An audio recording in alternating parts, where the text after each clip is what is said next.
Assalamualaikum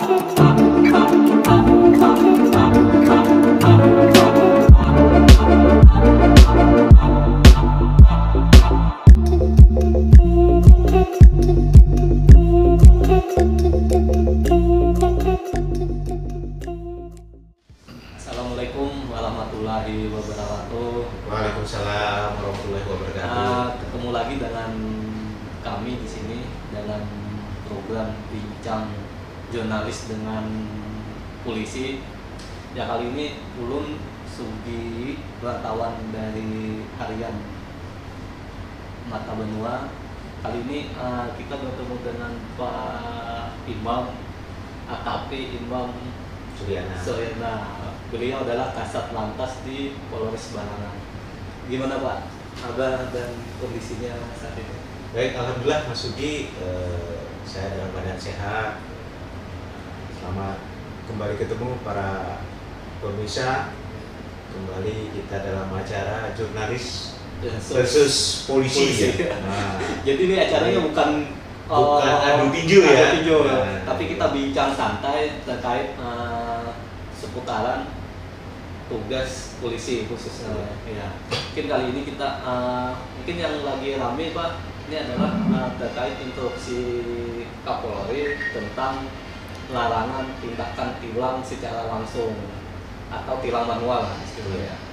Nah, dalam instruksi itu ditekankan setiap pelanggaran khususnya itu ditekankan menggunakan tilang elektronik. Nah, kalau terkait ini di Polres Barangan sendiri, ini bagaimana menjalankan instruksi tersebut Pak? Baik, betul Mas. Memang kita dapat instruksi dari Bapak Kapolri, yaitu tentang sesuai dengan surat telegram Kapolri nomor 157 tanggal 26 Januari 2021 ya, tentang memaksimalkan tilang dengan kamera elektronik atau ETL.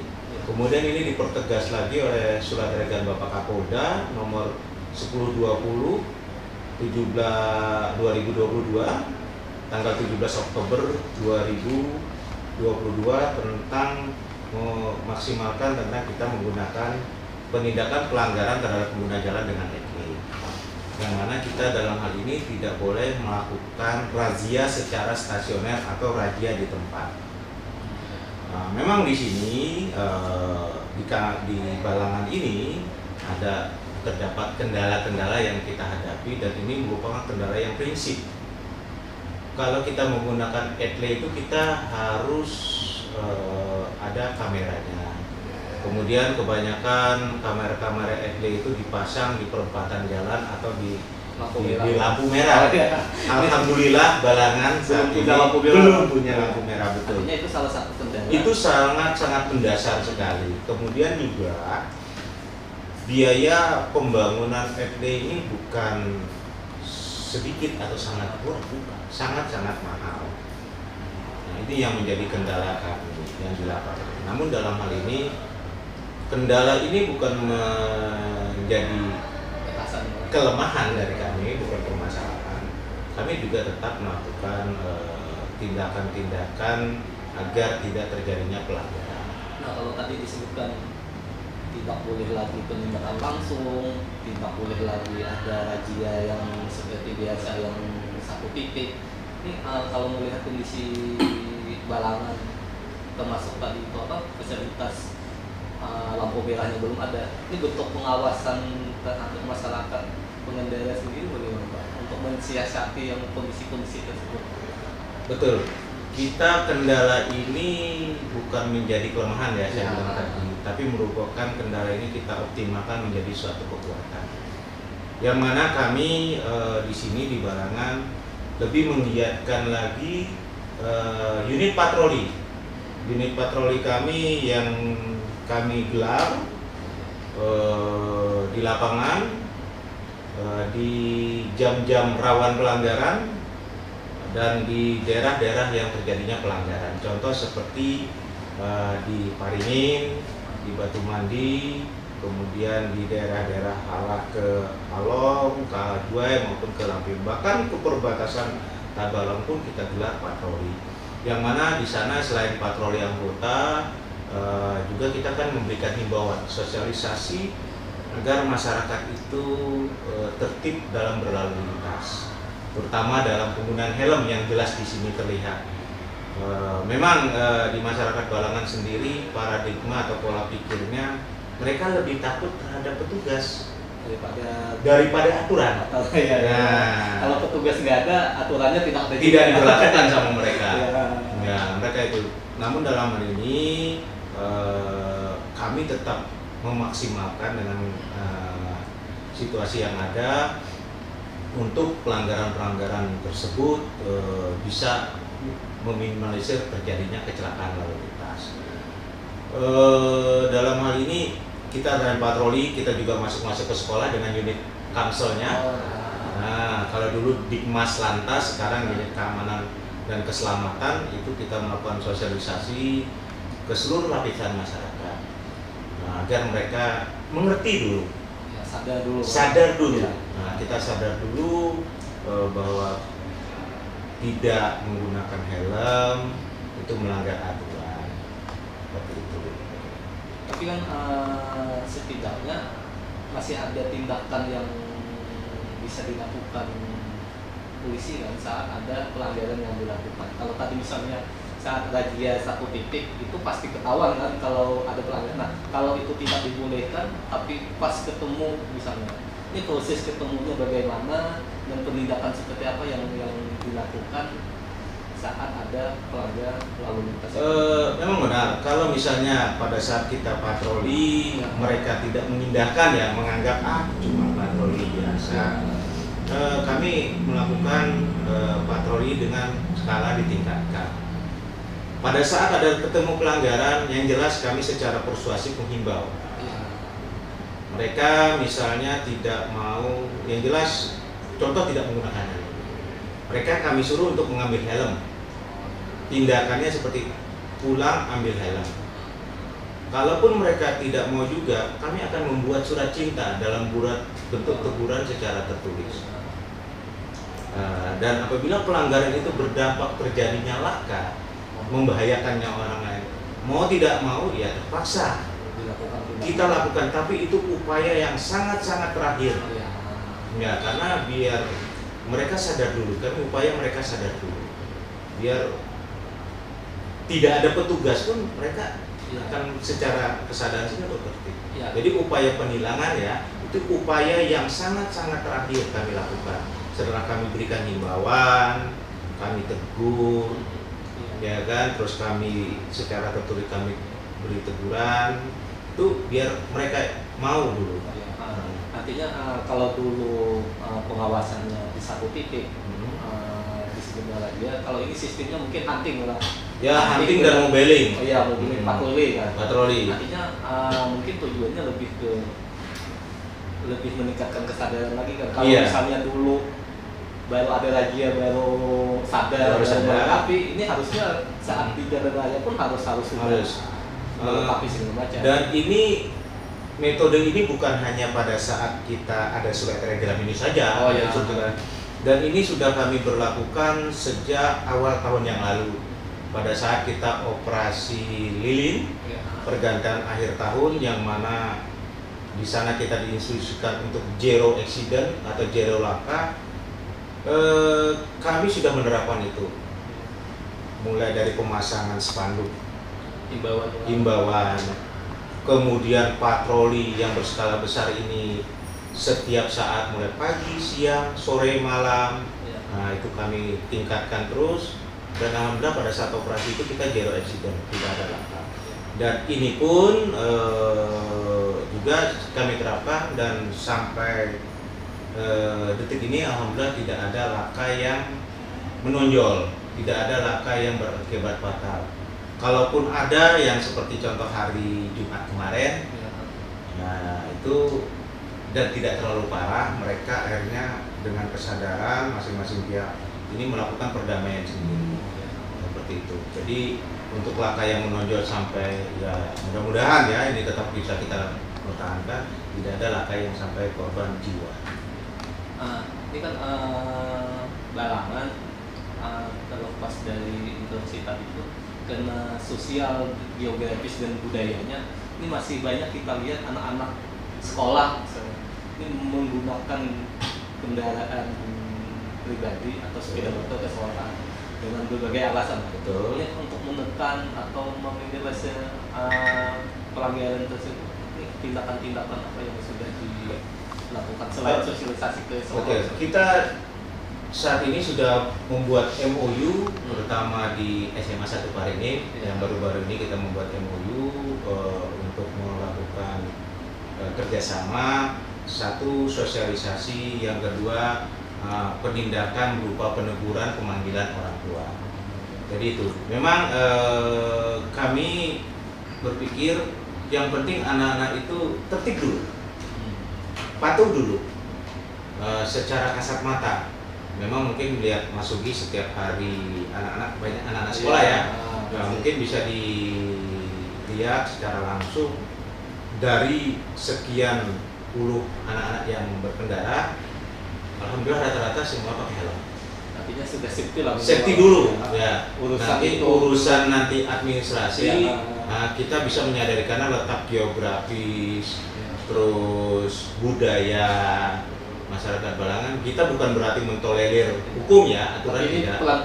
pelan-pelan Kita ini kan. Kemudian setelah mereka tertib, kendaraannya lengkap, kemudian menggunakan helm, baru pelan-pelan kami masuki tentang administrasi berkendara. Kalau mereka sudah cukup umurnya, kami sarankan untuk membuat surat izin mengemudi seperti itu untuk anak-anak sekolah itu. Ya. Tapi kalau misalnya mereka tidak menggunakan helm, kendaraannya tidak sesuai aturan, mau tidak mau kita lakukan tindakan dengan cara yaitu tadi kita laporkan ke sekolah sebagai bahan catatan. Mungkin di sana ada kredit poin ya, bobot, pengurangan bobot di sekolah. Selanjutnya panggil orang tuanya, ya kan, karena kita dalam mendidik anak sebagai aset bangsa tidak hanya tanggung jawab guru di sekolah, tapi juga orang tua di rumah. Kami yang lingkungannya. Kan gitu. Jadi harus bersinergi antara guru di sekolah, orang tua di rumah, dan masyarakat dalam hal Polri yang di luar, yang di lingkungan ini juga harus bersinergi. Artinya ada dukungan semua pihak. Ada dukungan semua pihak. Seperti itu. Nah, mungkin kalau melihat fenomena atau kondisi saat ini lah, ini kalau kita lihat tingkatan kesadaran masyarakat Balangan sendiri untuk ketertiban dan lalu lintas, ini khususnya keamanan, habis itu kelengkapan kendaraan, spion dan lain-lain, ini mungkin berapa, kalau bisa disebutkan presentasinya berapa sih Bang? Ya alhamdulillah ya, saya kurang lebih 1 tahun 2 bulan, 1 tahun 3 bulan di Balangan, alhamdulillah sangat jauh berbeda sudah.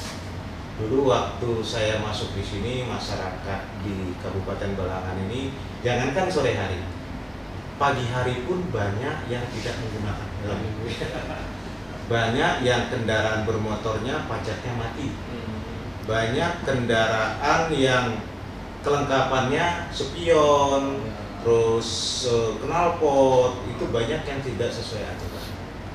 Setelah kami lakukan sosialisasi, kami lakukan plotting anggota, kami lakukan patroli, kami berikan himbauan-himbauan ke seluruh lapisan masyarakat. Alhamdulillah ini sudah jauh sekali berbeda. Artinya ada peningkatan kesadaran. Sangat berbeda jauh. Mungkin kalau kita persentasekan sekitar 75% atau sampai 80% sudah ini kalau kita hitung 24 jam ya. Kalau misalnya kita hitung pagi itu mungkin hampir 100% sudah tertib. Tapi mungkin yang lebih digaris bawahi, ini tingkat kesadaran kakak yang tinggi atau takutnya yang lebih tinggi Pak? Kalau melihat ini kena bisa dua nih, jangan-jangan takut lalu kelengkapannya dilengkapi, bukan kesadarannya. Kalau Bapak melihat, kalau saya lihat dari kacamata kami itu sudah kesadaran Pak. Jadi setelah kami lihat bahwa tingkat kesadaran utama di pagi hari sudah hampir 100%. Ya, memang bukan, tadi kan ada pertanyaan, ini takut karena ada petugas atau tingkat kesadarannya. Dari kacamata kami ini sudah, masyarakat sudah mulai sadar. Mulai sadar karena apa? Karena setelah kita anggota floating di pagi hari dari jam 7 sampai jam 8.30, kemudian anggota kembali ke unit masing-masing untuk bekerja secara rutin, itu masih pengguna jalan masih tetap menggunakan helm. Kalaupun ada, itu bisa dihitung dengan jari. Mungkin jari tangan saya 10 ini mungkin nggak sampai 10, 5 pun enggak kan gitu. Dulu lewat pos lantas itu bebas merdeka, nggak pakai helm. Sekarang alhamdulillah mereka meskipun nggak ada petugas di situ, walaupun petugasnya misalnya duduk ngopi misalnya, itu tetap mereka pakai helm. Berarti marwah pos lantas, marwah polisi sudah hadir dan tingkat kesadaran pun sudah tinggi. Nah, kami juga akan berupaya mencoba di sore hari. Di sore hari, walaupun ini kita akan coba terus biar mereka juga sama, jadi imbang antara pagi, sore, bahkan nanti malam. Secara berangsur-angsur kami akan coba untuk meningkatkan kesadaran masyarakat. Memang tidak mudah, Mas, tidak mudah seperti membalik telapak tangan. Perlu proses dan perjuangan serta doa. Maka di kesempatan ini juga kami pengen masyarakat itu menyadarkan diri itu bahwa contoh menggunakan helm itu merupakan suatu bukan kewajiban tapi kebutuhan. Ya, kebutuhan dirinya sendiri. Kebutuhan dirinya sendiri karena tingkat keamanan itu sangat penting. Terutama keamanan diri sendiri itu sangat penting. Kemudian juga kepatuhan dalam membayar pajak itu merupakan suatu kebutuhan. Karena apa? Karena dengan kita membayar pajak terhadap motor kita, menghidupi pajak itu merupakan suatu kebutuhan. Kenapa? Karena dari pajak itulah kita menghidupi, membangun fasilitas yang kita. Ya, artinya kembali ke masyarakat. Kami cuma sebagai alat untuk menyadarkan masyarakat. Ya, mungkin sisi lain mungkin hal lain begitu Pak. Apalagi ini fenomena yang baru-baru nih Pak. Dan lebih BBM yang melonjak. Ini peningkatan jumlah sepeda listrik itu lumayan banyak di Balangan ya.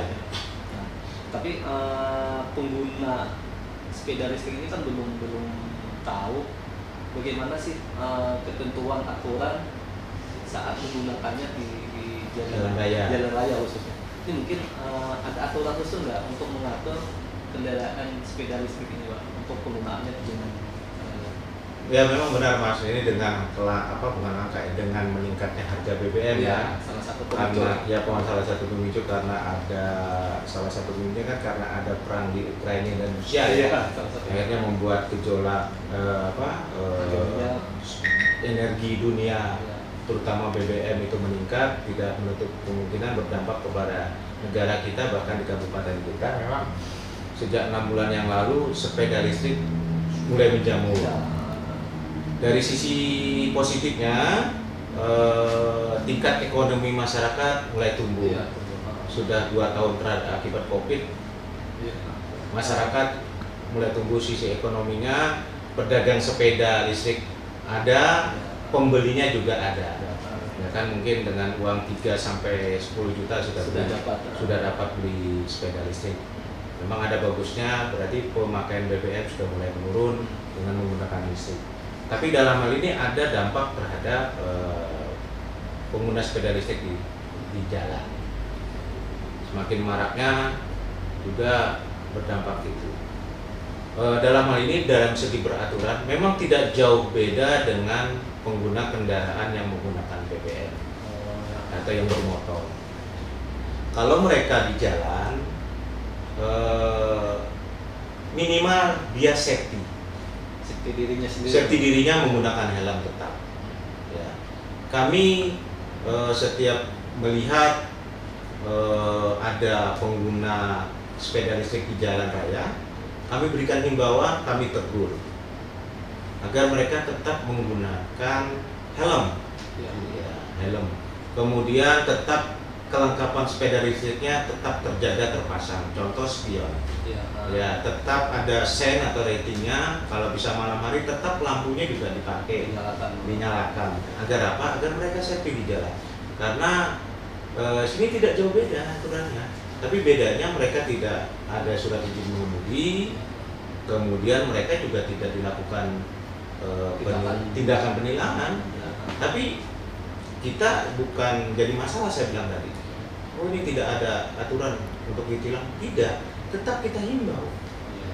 Karena kita kan Polri, ini kan khususnya polisi lalu lintas, kita ada tugas pokok kita melindungi, mengayomi dan melayani. Kita lindungi masyarakat kita yang menggunakan sepeda listrik agar mereka terjaga keselamatannya.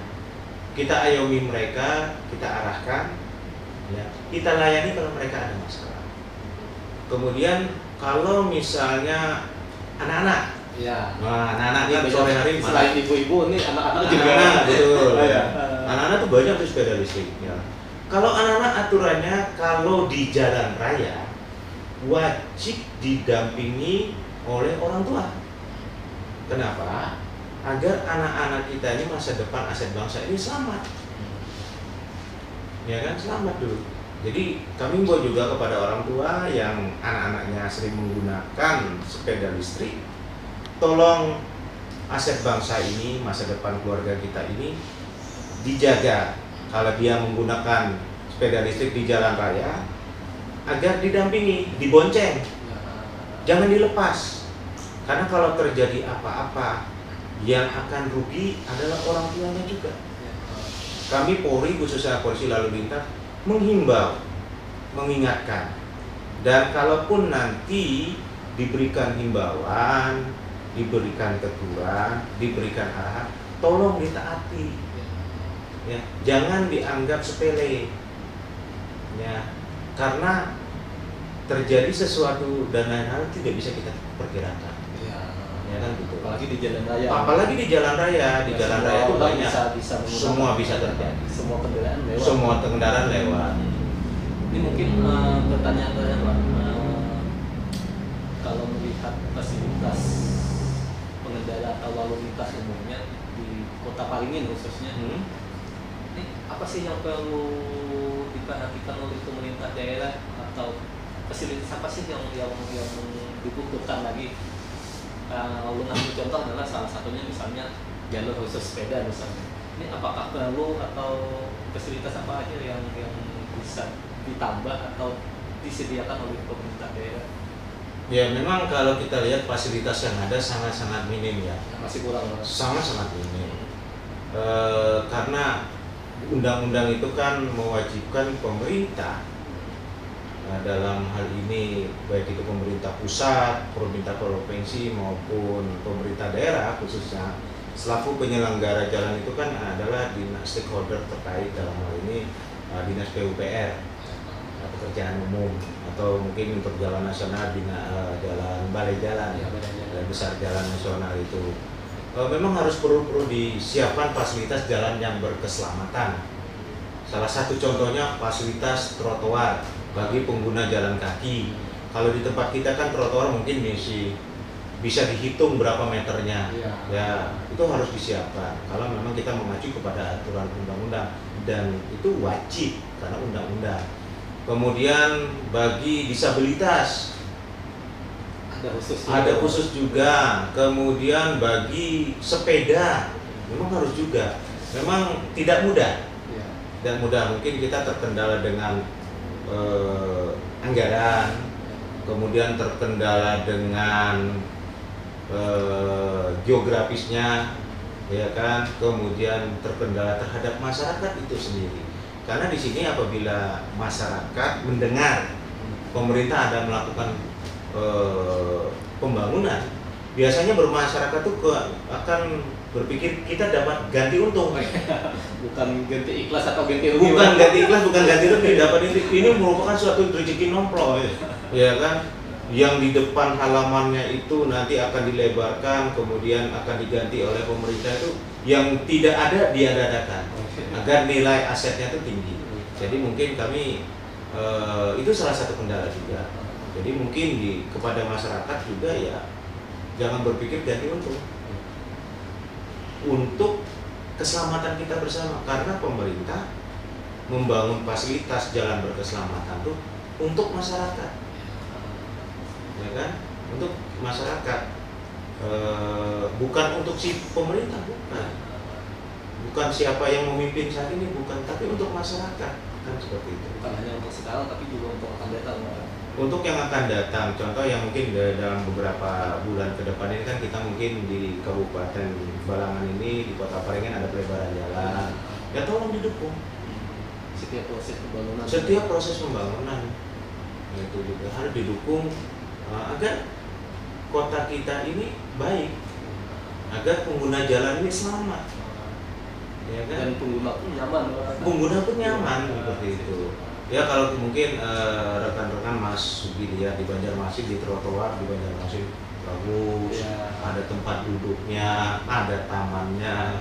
Berarti kan kita untuk refreshing atau menghibur diri itu sebenarnya tidak harus jalan keluar kota. Ya, tinggal duduk di samping, ya, nah, gitu. Kemudian kami himbau juga bagi pedagang kaki lima, nah tolong juga jangan berjualan di bukan padahalnya bau jalan di trotoar, ya, biar misalnya nanti disiapkan fasilitas oleh pemerintah agar diikuti. Untuk pedagang kaki lima di mana agar diikuti, jadi nyaman semua. Ini mungkin terakhir Pak kepada desa atau khususnya masyarakat Balangan, khususnya lagi pengguna jalan dan pemilik kendaraan, Pak. Mungkin ada himbauan yang baik, terima kasih kepada warga masyarakat Kabupaten Balangan yang tercinta, khususnya warga Kota Paringin. Saya selaku Kasat Lantas Polres Balangan menghimbau kepada seluruh lapisan masyarakat untuk pertama tertib dalam berlalu lintas, ikuti aturan yang ada. Aturan-aturan yang ada tolong merupakan suatu kebutuhan untuk keselamatan diri kita. Jangan takut kepada petugas, tapi takutlah kepada aturan yang ada. Ya, ingat, rezeki, maut, jodoh itu sudah ada yang mengatur. Kita tidak tahu apes kita, maut kita, celaka kita tidak pernah tahu. Jangan sampai warga masyarakat Kabupaten Balangan yang tercinta, Kota Paringin yang saya sayangi, jangan jadi korban sia-sia khususnya di jalan. Dan kami himbau juga kepada orang tua, tolong sayangi anaknya. Kita boleh sayang dengan anak, tapi jangan celakakan anak. Kalau misalnya dia belum saatnya membawa sepeda motor, tolong jangan diberikan fasilitas tersebut, tapi antarlah mereka. Itu salah satu bentuk sayang kita. Kalau diberikan fasilitas, maka sama saja akan menghancurkan masa depannya. Saya kira demikian, Mas Ugi. Terima kasih atas kunjungannya. Saya mohon maaf apabila ada kata-kata saya yang salah. Semoga ini bisa menjadi pencerahan kepada warga masyarakat Paringin, khususnya Kabupaten Balangan. Ya, kami juga mengucapkan terima kasih kepada Pak Imam sebagai Kasat Lantas Polres Balangan yang kali ini sudah meluangkan waktunya nih ngobrol banyak, dan mudah-mudahan ke depan kita bisa lagi ngobrol, Pak. Oh, kami siap. Mudah-mudahan tentunya nanti ini topik-topik berikutnya, topik-topik berikutnya yang bisa menginspirasi lah kepada khususnya kesadaran masyarakat kita untuk keamanan dan keselamatan berlintas. Mungkin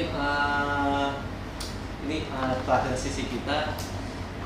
Sampai jumpa lagi kepada obrolan selanjutnya terkait dalam acara apa tadi? Jurnalis versus polisi. mungkin itu. Terima kasih, sampai jumpa. Assalamualaikum.